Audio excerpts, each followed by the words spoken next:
Hello friends, இன்றைக்கி நான் வந்து வெஜிடபிள் பாயா வந்து செய்ய போகிறேன். எப்படி செய்யலான்னு பார்ப்போம். இன்றைக்கி பாயா செய்கிறதுக்கு வந்து நான் ஒரு பேன் எடுத்துக்கிட்டேன். அந்த பேனில் வந்து ஒரு 2 ஸ்பூன் வந்து எண்ணெய் ஊற்றிக்கிட்டேன். அதில் வந்து நான் வந்து சோம்பு, அதுக்கப்புறம் அன்னாசிப்பூ, பிரியாணி இலை, ஏலக்காய், பட்டை இதெல்லாம் எடுத்திருக்கேன். கசகசா வேணும்னா நீங்கள் 1 ஸ்பூன் போட்டுக்கலாம். இது எல்லாத்தையும் வந்து இதில் ரோஸ்ட் பண்ணிக்கோங்க.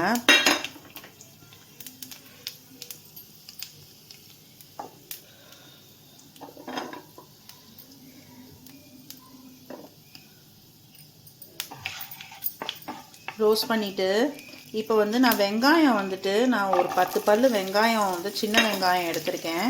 அதையும் இதில் மிக்ஸ் பண்ணிக்கோங்க. நெக்ஸ்ட்டு வந்து நான் தேங்காய் வந்து கொஞ்சம் எடுத்திருக்கேன். 2 பச்சை மிளகா, முந்திரி பருப்பு வந்துட்டு ஒரு 6-7 முந்திரி பருப்பு, அப்புறம் கடலை. இது எல்லாத்தையுமே வந்து நான் இதில் மிக்ஸ் பண்ணிக்கிறேன். மிக்ஸ் பண்ணி இதையும் நல்லா வதக்கிக்கோங்க. நான் வந்து இன்றைக்கி இடியாப்பம் வந்து நாங்கள் செஞ்சுருக்கோம். அந்த இடியாப்பத்துக்கு வந்து இந்த பாயா வந்து ரொம்ப டேஸ்ட்டாக இருக்கும். தோசைக்கு நல்லாயிருக்கும். அதே மாதிரி சப்பாத்தி, பரோட்டா அதுக்கெலாம் வந்து இந்த பாயா வந்து நல்லாயிருக்கும். இப்போ இது நல்லா வதங்கிருச்சு. இப்போ நீங்கள் ஸ்டவ்வை ஆஃப் பண்ணிவிட்டு நல்லா ஆற விட்ருங்க. இப்போ நல்லா ஆறிடுச்சு. நான் வந்து இதை அரைச்சி ஃபைன் பேஸ்ட்டாக எடுத்துக்கிறேன். நெக்ஸ்ட்டு நான் ஒரு சட்டியில் வந்து ஒரு 2 ஸ்பூன் எண்ணெய் வந்து ஊற்றிக்கிட்டேன். அதில் வந்துட்டு நான் வந்து ஒரு ஸ்பூன் வந்து சோம்பு, அப்புறம் பிரியாணி இலை 2, கிராம்பு இது வந்து நான் போட்டுக்கிட்டேன். இப்போ நான் வந்து வெங்காயம் வந்து ஆட் பண்ணிக்கிறேன். ஒரு பெரிய வெங்காயம் எடுத்து நான் சாப் பண்ணியிருக்கேன்.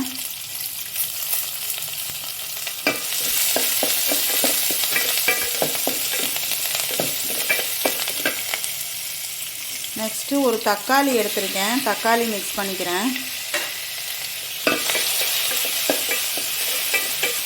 இப்போ இதை நல்லா வதக்கிக்கோங்க. இப்போ வெங்காயம் தக்காளி வந்து நான் வதக்கிட்டேன். இப்போ நான் வெஜிடபிள்ஸ் எடுத்துக்கிறேன். இன்றைக்கி நான் வந்து கேரட் எடுத்துக்கிட்டேன். ஒரு கேரட் எடுத்துக்கிட்டேன். 2 உருளைக்கிழங்கு எடுத்துக்கிட்டேன். பீன்ஸ் கொஞ்சம் எடுத்துக்கிட்டேன். உங்கள்கிட்ட காலிஃப்ளவர் வீட்டில் இருந்துச்சுனாக்கா நீங்கள் காலிஃப்ளவர் கூட ஆட் பண்ணிக்கலாம். இப்போ காய் வேகிறதுக்கு நான் 1 டம்ளர் தண்ணி வந்து ஊற்றிக்கிட்டேன். காய் வந்து வேகட்டும்.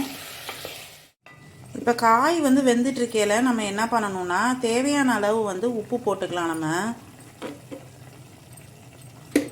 அதுக்கப்புறமா மஞ்சத்தூள் வந்து போட்டுக்கோங்க. ஒரு 1/4 ஸ்பூன் வந்து மஞ்சத்தூள் போட்டுக்கோங்க. மிளகாத்தூள் வந்துட்டு நான் வந்து ஒரு ஸ்பூன் வந்து போடுறேன். உங்களுக்கு தேவைக்கேற்ப போட்டுக்கோங்க நீங்கள். மல்லித்தூள் வந்து கொஞ்சம் அதிகமாக போட்டிங்கன்னா தான் டேஸ்ட் வந்து நல்லாயிருக்கும். நான் வந்து ஒரு 3 ஸ்பூன் போட்டுக்கிறேன். இப்போ இது காயும் இந்த போட்டிருக்கோம் இல்லையா, மிளகாத்தூள் மல்லித்தூள் இதெல்லாம் வந்து நல்லா மிக்ஸ் ஆகட்டும், வேகட்டும். காய் ஒரு 2 மினிட்ஸில் வந்து காய் வெந்துடும். இப்போ காய் வெந்துட்டுருக்கையில் நம்ம வந்து இந்த மசாலா வந்து நான் அரைச்சிட்டேன். நான் வதக்கி வச்சுருந்தோம்ல அந்த மசாலாவை வந்து நான் அரைச்சிட்டேன். அதை வந்து நம்ம மிக்ஸ் பண்ணிக்கலாம். இப்போ நான் கொஞ்சம் 1 டம்ளர் அளவுக்கு நான் தண்ணி மிக்ஸ் பண்ணிக்கிறேன். இப்போ ஒரு 5 மினிட்ஸ் திரும்ப கொதிக்கட்டும். பாருங்கள், பாயா வந்து ரெடி ஆகிடுச்சு, வெஜிடபிள் பாயா. இப்போ கொத்தமல்லி நம்ம போட்டோம்னாக்க முடிஞ்சிருச்சு. வெஜிடபிள் பாயா வந்து ரெடி ஆகிடுச்சு.